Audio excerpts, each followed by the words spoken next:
Hey guys, my name's Khadroth, and today I wanted to talk to you about the upcoming farming opportunities on NA this year. So here in 2023, there's a lot of good nodes for you guys to farm, especially now with 90 plus content.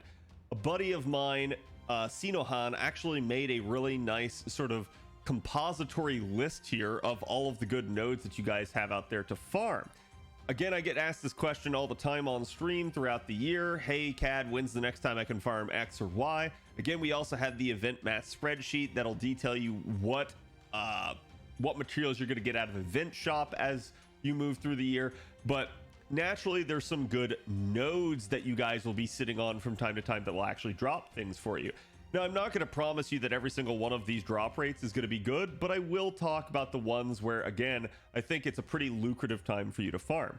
So let's go ahead and start off right here at the beginning. We've already actually gotten through Saber Wars 2, and while recording this, we're in the middle of Little Big Tengu, so you guys should have access right now to the Kamakura Mountain Trail one. That's going to, again, give you mirrors there. Now, these are, again, going to be your 90 plus nodes, and there's definitely good variety that you guys can see here that you're going to get. Valentine's is going to have again, your 5.5 yarn there. Slapstick Museum is going to have the demonic Oni hearts here. And then you're going to actually get Hunting Quest Part 10. And these are a little bit weird, as the way they kind of work is there is going to be a rare spawn and it will drop additional materials. The rare spawn is going to change throughout those hunting quests. So I believe for the first 2 days, it's one mat. For the next 2 days, it's another mat. And then for the final 2 days, it's actually 3 days because the final node is 2 days in and of itself. It'll drop a third mat. So again, hunting quests can be a really good time to farm, but I'm going to remind you guys about the rule with regards to hunting quests. Keep in mind that in a hunting quest, typically the lower rarity material is the one that's actually efficient to farm. So what does that mean? That means it's better than the free quest that is available for the material typically.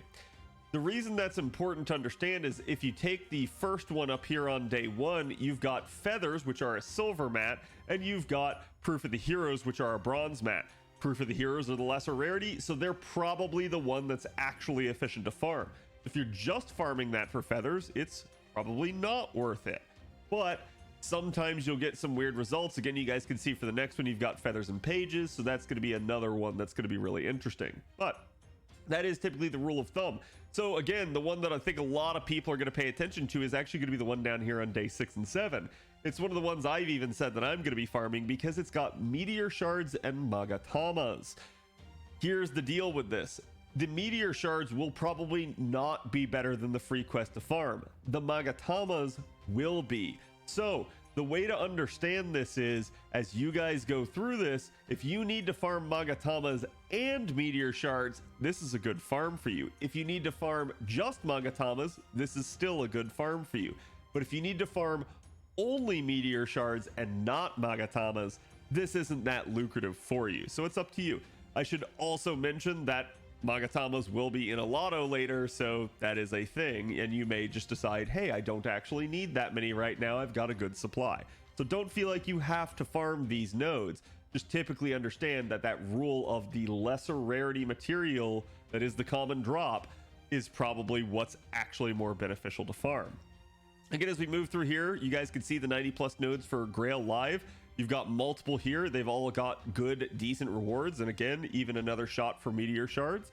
Keep in mind, I talked about this with the sort of PSA about materials earlier, that you guys need to watch out for some of those big supports coming later in the year, like Clay and Sky and Oberon. Make sure you guys have some materials set aside for them. If you don't, try to make sure you farmed up enough so that you're not going to run out or use too many before you actually get to their release.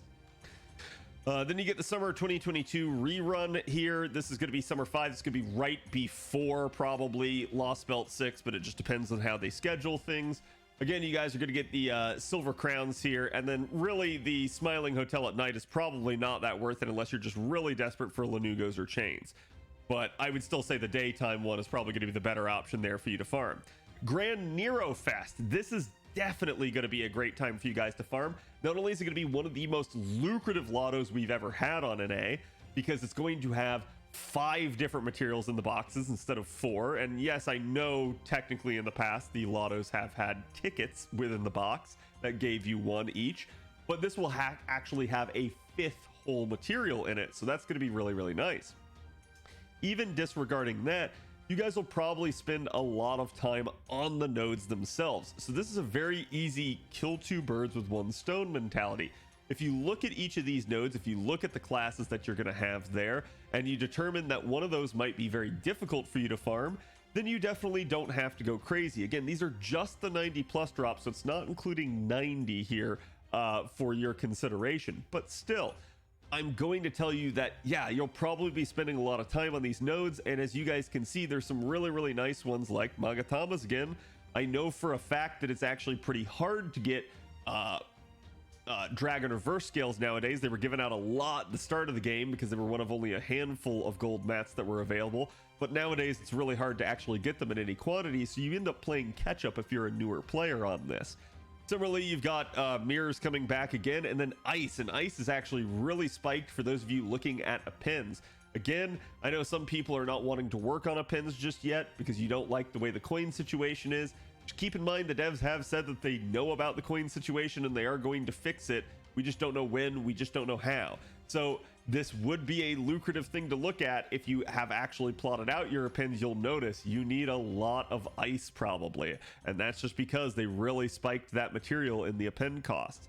Same thing right here, you still got the flaming hearts, and you've also got Aurora Steel, another really nice silver mat that people tend to need a lot of. So really, these nodes are probably going to be very good for people to sit on. Then after that, you guys are going to get Hunting Quest Part 11. Remember, the same deal applies. There's also going to be another rare spawn in this one that will change. So you guys can see for the first 2 days, that rare spawn is going to give you cerebral spinal fluid. Then you're going to have silver crowns for the next 2 days. And then the last 3 days, aka the last 2 nodes, you're going to have Aurora Steel as the rare material. But this has also got some other good ones. I'm sure some people will be happy just to see things like bones and shells. Again, remember, this is prior to our new summer event, so people will definitely probably go into the shell node here. Just keep in mind the rarity of it. However, I am going to say, because that is probably solo shells, that the drop rate for that shell node is actually good for you guys to farm. Typically when it's just one mat, it tends to be worth it. But again, as you guys looked here towards day 4, 5, and 6, the one that really jumps out to me right now is the stakes and the LB5 fruit. Those are both really annoying mats, in particular stakes with appends, and then fruit just in general. Units as we go on are going to keep using them. There's not a whole lot of easy farming opportunities for them, but there is a better one coming up, and it's not necessarily going to be listed here, but I'm going to go ahead and show it to you. Summer 6, no, is this summer? Yeah, Summer 6 is going to basically have obviously the 90 plus node that you guys can sit on with LB3 reactor cores and arrowheads. I actually talked about this in the video for the PSA on materials, because there's not really good farms for arrowheads prior to this point this year. You will get some from events, but you're going to need a lot depending on who you roll. So that's why I was telling people, hey, be careful of this mat in particular. But this sort of belies the truth here as to what makes this node so good. I already talked to you guys about the actual lotto, but now I'm going to show you guys here what makes Summer 6 a miniature lotto in effect. As we come in here to Summer Chaldea Adventure, you guys are going to see that there's a couple of interesting things here. Particularly the event shop itself will have nice stuff, but it's also going to have its 4th little extra permit here. But don't worry too much about that. It's the pirate treasure that you're going to want to look at here instead, and that's what's going to make this really nice. As you guys farm nodes in Summer 6, you guys are going to get these treasure chests. These treasure chests turn Summer 6 into a miniature lotto, at least for Ascension mats. You're not going to get the really nice stuff like Embers, QP, Mana Prisms, and FP or Skill Gems, but you are going to get a ton of Ascension materials if you grind in this event. So again, you guys can see here, all of a sudden there's fruit, and you might really like the materials that you see here. If any of these are the ones that you're short on, including shells themselves. So shells will be a really farmable material in the middle of a summer event. So I think you can expect that some people if they wish to go hard, if they wish to start popping rainbow apples, aka quartz, or even just using some of their apple supply that they might have, again, potentially post lotto and all of that, you might see people going really hard here. You might see people going harder here than they might at Christmas. That's up to you. I'm not telling you to do that. In fact, you should still value Christmas some, but there is another lotto very quickly behind our upcoming Christmas this year, so you might not have to go as hard. And frankly, you won't have as much time because that lotto is only, I think, 10 or 9 days long. So again, though, this could be a really, really valuable event for some people, and some people may choose to go hard here. I would definitely tell you to still go hard in Nero Fest over this, but this is certainly a good time to catch up on some really nasty materials, including stuff like meteor shards. So I do like this event for that. And again, like I said, that's not necessarily going to appear on a list like this that's detailing the node opportunities for you. Then we get Halloween 2023. Again, this is going to be the lead up into our triple event. And as you guys can see here, you've got 3 different 90 plus nodes. You're going to have decent opportunities to farm here for, again, the silver crowns, the demonic flaming hearts. And then again, don't feel bad if I'm not mentioning the material that you guys are interested in here. You might be interested in something like spirit roots or something. That's fine. I'm more talking from an in-game perspective, but you newer players, you may see something here that you really like and decide to go after this node some. But again, just keep in mind that you will get some materials, no matter even if you're farming the event on Nat AP. Similarly here, you're going to get the rerun Tunguska 5, and this is another one that's a little bit skewed, and Sino did actually put the raids on here, but so the rerun of Tunguska 5, basically the 90 plus node here is going to also give you Magatamos, but there are going to be raids. The thing that I'm going to caution you about the raids is when these happened on JP, the reruns of the raids had even less health than the original runs did. So not only did people kill them faster because of that, people also killed them faster because this was right after Annie 6 on JP, and Annie 6 is where the appin system was announced and introduced to them. So all of a sudden, there was this huge influx of a need for new resources. So the Japanese server went crazy and absolutely destroyed these raids. I'm not going to say NA is necessarily going to destroy them at the same clip, but I think we got people last time where people were saying, oh, NA never kills raids faster, and sure enough, there were raids that died before people even woke up in the morning. Number one of those that I can easily point out here is going to be the egg and steak raid. Again, these are both materials that you guys are probably going to need in spades, so definitely trying to get your hands on this raid as much as you can will help you. Here's the problem. You're only going to be able to do so many runs of this node. So when you're factoring your farming needs in, you can definitely look at this as a potential area to gain more capability, more quantities of these materials, but do understand that you're limited. There's only going to be so many runs you'll get, even if you start the second the node is available, because you can only do so many runs before that raid dies. And once the raid dies, you're not farming it anymore. So again, there could definitely be other ones here like the ice, like I pointed out, or again, the LB3 reactor cores, you name it. If you decide that you like one of these really badly, go after it. Just keep in mind, you can only do so much. You've got the new Guda event. There's no raids in this one, but you do have 3 different 90 plus. And again, you guys can see another egg one there, as well as another flaming heart one there. And even for you guys that are brand spanking new, you're probably going to need a lot of Hearts of the Foreign God. For someone like me, I've been playing for so long, I don't need them anymore, but certainly that can still be a very lucrative and valuable resource for you to have. The Christmas event in and of itself is again going to be another really weird one. This is going to be our Christmas Lotto. Just keep in mind that Christmas Lotto is, like I said, only going to be about 10 days long. I'm not going to go through the materials with you. Just understand that the way Christmas works is different from the Fest event Lottos.